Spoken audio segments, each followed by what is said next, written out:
Centramesos, en nom de la federació i en nom de la mateixa casa. Em plau molt veure-us tots i totes aquí avui. Avui és un dia especial per la federació, sobretot perquè estem molt acostumats a fer inauguracions i xerrades i activitats que són de les entitats, i això està molt bé, no? És fantàstic. Però la màgia d'aquesta exposició jo crec que justament és que ha estat una col·laboració entre moltes entitats d'aquí de la federació i de la casa, i ha estat un treball realment federatiu. Llavors crec que això encara li dona un valor afegit. Res, no m'allargaré massa, només comentar-vos que encara recordo, hi ha un plafó per aquí que ho explica, no? Però jo encara recordo el 2010, si no m'equivoco, fa 11 anys, el dia en què el Jordi Bartolomé, en una reunió de la federació, va comentar que hi havia aquests vestits localitzats, els tenia localitzats i que hi havia la possibilitat d'adquirir-los. Llavors el Xavier era el president en aquella època i va ser un tema que pràcticament totes les entitats vam tenir clar en aquell moment, i avui crec que és una realitat d'aquestes que passen molts anys després, com la Casa dels Entremesos. Després de molts anys de feina va arribar a la Casa dels Entremesos, després de molts anys d'haver adquirit aquests vestits i de molta feina que hi ha hagut al darrere, doncs avui és una realitat aquesta exposició amb tot aquest material, i cal tenir en compte que això és només el començament, perquè tenim molt material, per sort, i per sort de les decisions que es van prendre en el seu moment, i avui tenim un dels primers resultats visibles i palpables i que podem gaudir tots plegats. Abans d'acabar vull agrair especialment a l'equip de treball que ha fet possible tota aquesta exposició.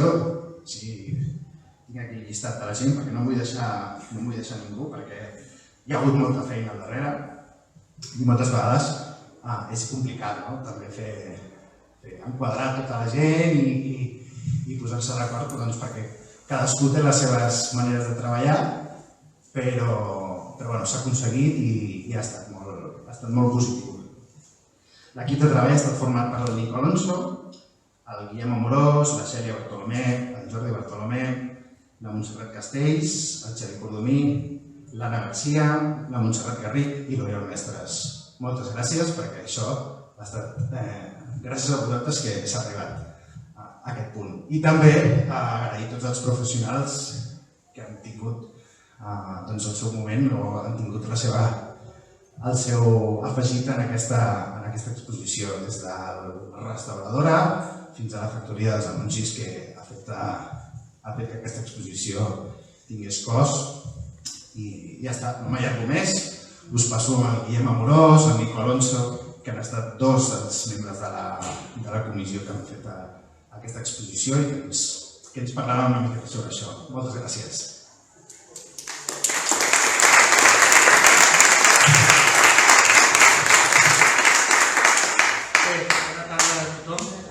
Jo us explicaré una mica què és el que hem fet amb els vestits que veieu allà i tots els complements que estan exposats. I bé, primerament el que vam fer va ser revisar tot el material que hi havia, que, com ha dit l'Eloi, del que es va comprar, que la federació va adquirir, i bé, ells van identificar els dos vestits que eren els de Corpus, que són el model de vellut i el model de l'escut. Com també veureu, com ja es van adquirir, l'anterior propietari o qui fos, són uns vestits que ja s'havien restaurat d'alguna manera o altra, perquè tenen alguns teixits que no són els originals. Llavors el que vam fer és, vam creure oportú contactar amb una restauradora tèxtil professional, la Montserrat Xirau, perquè ens assessorés aviam què podíem fer o com podíem fer el manteniment i la conservació d'aquests vestits i dels complements. Després de tot el que ens va assessorar, vam considerar que ella s'encarregués professionalment de fer la restauració dels vestits perquè hi havia descosits, a fer consolidació del teixit de vellut, la neteja de l'abollonat de les mànigues i planxar-los i deixar-los bé.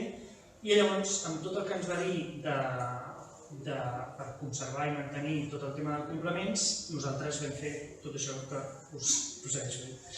Per exemple, amb el tema de les gorgeres, que són les peces blanques aquestes que van al coll, es van portar amb una tintoreria especialitzada i després s'han acabat de fer alguns cosits d'algunes coses descosides. Amb el tema dels barrets, a part de netejar-los i aspirar-los, s'han recosit alguns cordons que estaven malmesos i s'ha posat paper de seda perquè aguanti el volum i no estiguin enxafats, també a l'hora de guardar-los i conservar-los. El mateix s'ha fet amb les sabates, que també estan farcides amb paper de seda perquè puguin mantenir la forma i també se les ha netejat una mica. Amb el tema de les calces que estan a l'última, les calces o les malles que estan en l'última vitrina, pràcticament no s'ha fet gaire cosa, simplement s'ha recosit alguna part que no estava ben cosida. Les gualdrapes, que n'hi havia dues, es va fer la revisió de les dues, se'n va seleccionar una i també es va aspirar tota per treure la pols, que n'hi havia bastanta. Es va fer un recosit d'algunes parts que també estaven malmeses, de les passamaneries, del serrell de baix i també al final es va fer un planxat. Els faldons de les timbales, més o menys el mateix, perquè són del mateix vellut que les gualdrapes, també s'ha recosit, algunes parts que eren malmeses, amb les passamaneries, també planxat, aspirat. Amb les trompetes, que en trobareu dues a les vitrines i aquestes dues penjades, es va contactar amb un soldador perquè la revisés i es van soldar algunes parts que no estaven en condicions. I també els panons es van treure de les trompetes, es van descosir els escuts, es van rentar, es van aspirar, es van planxar, i una mica una feina prou important. I finalment les celles, que és la part on va assegut la persona que va al cavall, i els arreus dels cavalls també s'han netejat i s'ha aplicat crema en diverses ocasions per deixar-lo més polit. I si les meves companyes no em diuen el contrari, crec que això més o menys és tot. I com podeu veure, hem fet una mica un màster en vocabulari hípic perquè no tenim gaire idea, com a mínim jo. I res més, espero que gaudiu aquesta exposició, que la recomaneu i que la compartiu per les xarxes tant com pugueu i vulgueu. Moltes gràcies.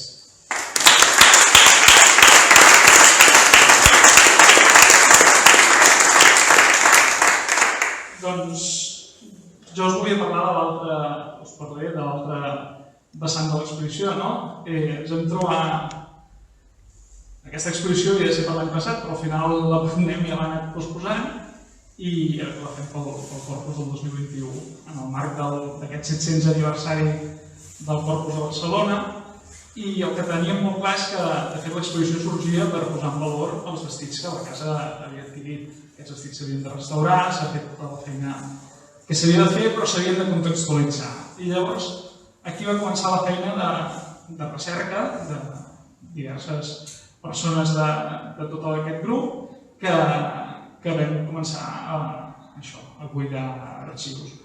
Hem buscat a hemeroteques de La Vanguardia, per exemple, a l'arxiu de revistes catalanes antigues, a revistes de tot tipus, sobretot les trampes és un tema que portava històricament acudits satírics i que trobareu al llarg de tots els plafons, del Patufet, del Cucut i de revistes satíriques. També hem buidat arxius fotogràfics, com les fotografies que trobareu de l'Arxiu Nacional de Catalunya, de l'Arxiu Fotogràfic de Barcelona, d'arxius particulars dels membres de la comissió, del costumari català de Joan Amades. I volia explicar-vos un parell de notes que no surten aquí a l'exposició i que heu vingut, crec que són prou interessants com per llegir-les. De fet, les trampes a Barcelona sortien només sortint per Corpus i començaven la seva primera sortida per la vigília de Corpus. Tenim una referència a La Vanguardia del 1940 que diu: siguiendo el tradicional costumbre, el próximo miércoles a las 12 en punto, dimecres de Corpus, saldrán de la casa consistorial los gigantes que se dirigirán a efectuar la visita a las autoridades. Por la tarde, a las 5 desde la catedral, con los batidores, trompeteros y trampas, seguirán el curso de la procesión del día siguiente. De fet, fent la recerca, si llegiu els textos, veureu que les trampes sortien per primer cop durant l'any, sortien la vigília de Corpus, després sortien el dia de Corpus, normalment al matí i a la tarda participaven a la processó de la catedral, amb tota la corporació municipal, la bandera de Santa Eulàlia, els gegants, el flabiol, el ball de bastons, els nans, i a partir d'aquí participaven en les processons de l'octava de Corpus que es feien per tota la ciutat, que de fet la setmana vinent tenim una exposició sobre aquestes processons. I tenim documentades, les he apuntat, a les parròquies històriques, el Pi, la Mercè, Santa Maria del Mar, el Sant Josep Pastor, el Carme, la catedral, evidentment, i per tot Barcelona, a Gràcia, Sarrià, la Barceloneta, Horta, Hostafrancs, el Poblenou. I de fet tota aquesta ruta acabava amb la processó de l'octava de Corpus que es feia a la catedral i que era la que tancava el cicle. Llavors, vaja, això és una de les coses que podreu trobar aquí i us volia llegir un parell de textos també. Un és de l'any 1904, que és curiós perquè l'Ajuntament dubta sobre si ha de pagar o subvencionar les processons religioses. Y llavors acaba decidiendo, l'any 1904, la única parte que tiene la procesión de atrayente, de sugestiva, es la parte que en ella toma la infancia, y que por esa consideración los firmantes de la enmienda, es decir, no pagaran cap processó religiosa menys això, proponen que se reduzca el gasto a todo lo que tiene carácter de espectáculo público, la salida de los gigantones, de las trampas, risas, entre paréntesis, y la música municipal. Ja tenien clar les autoritats que les trampes feien aquest... Bueno, la gent se'n burlava d'ells, no?, quan passaven les trampes. Després, una altra referència curiosa del carrer de Portaferrissa, que un any, l'any 1954, quan passaven les trampes, hi va haver un brètol que es va dedicar a llançar monedes puestas al fuego previamente. És a dir, unes monedes calentes, ¿no? Y de resultado, quemaduras en las manos de quienes iban recogiendo la calderilla que se desarrojaba, siguiendo la tradicional costumbre. Tal vez el que cometió este bárbaro acto tenga del humor una idea muy particular. Molt curiós. I de fet, l'última cosa que volia apuntar és que les trampes Barcelona les considera com un tema singular i crec que aquesta exposició, o creiem que aquesta exposició ha de ressaltar el paper que tenien les trampes i la importància que tenien. I mireu si era singular i identificativa de Barcelona que les van exportar a Pisa l'any 1956 en una festa que es va fer allà a la ciutat de Pisa, Itàlia. Diu, inmediatamente después venían en sendas cabalgaduras amablemente ofrecidas por el Ayuntamiento de Pisa las trampas, que llamaron muchísimo la atención del público. Los jinetes de las trampas llevaban sus dalmáticas con el escudo de Barcelona, que deben ser los que están allá al fondo, peluca, boina roja de terciopelo y plumilla. Dos heraldos ricamente ataviados llevaban las riendas de los caballos, cubiertos a su vez con hermosas gualdrapas y enjaetados con todo el equipo de la època. I fins i tot l'any 59 també hem trobat que les trampes van participar a la cavalcada del Mercè. Bé, això és simplement tot un recull que aquí evidentment no el trobareu tot, però que evidentment queda per la posteritat i que el deixarem a l'arxiu de la Federació. I simplement volia acabar la presentació llegint-vos un paràgraf del poema del qual hem tret el títol de l'exposició, Trampes, trampes, tots són trampes i endavant la processó, que també juga amb aquest tema de la mofa de les autoritats. Diu, perquè les trampes són cosa tan bonica i agradosa que l'home, fins quan sospira, parla, calla, crida o mira, en pensa, en sona o en fa. I tant la trampa s'escampa que en el món tot serà trampa fins que el món s'esberlarà. Trampes, trampes, tots són trampes i endavant el processó. Gràcies.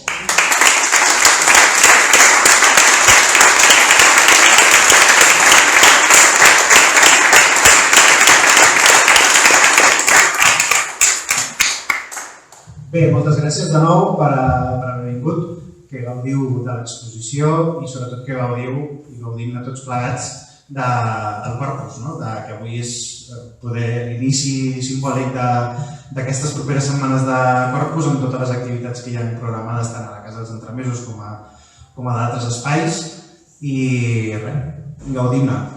Gràcies.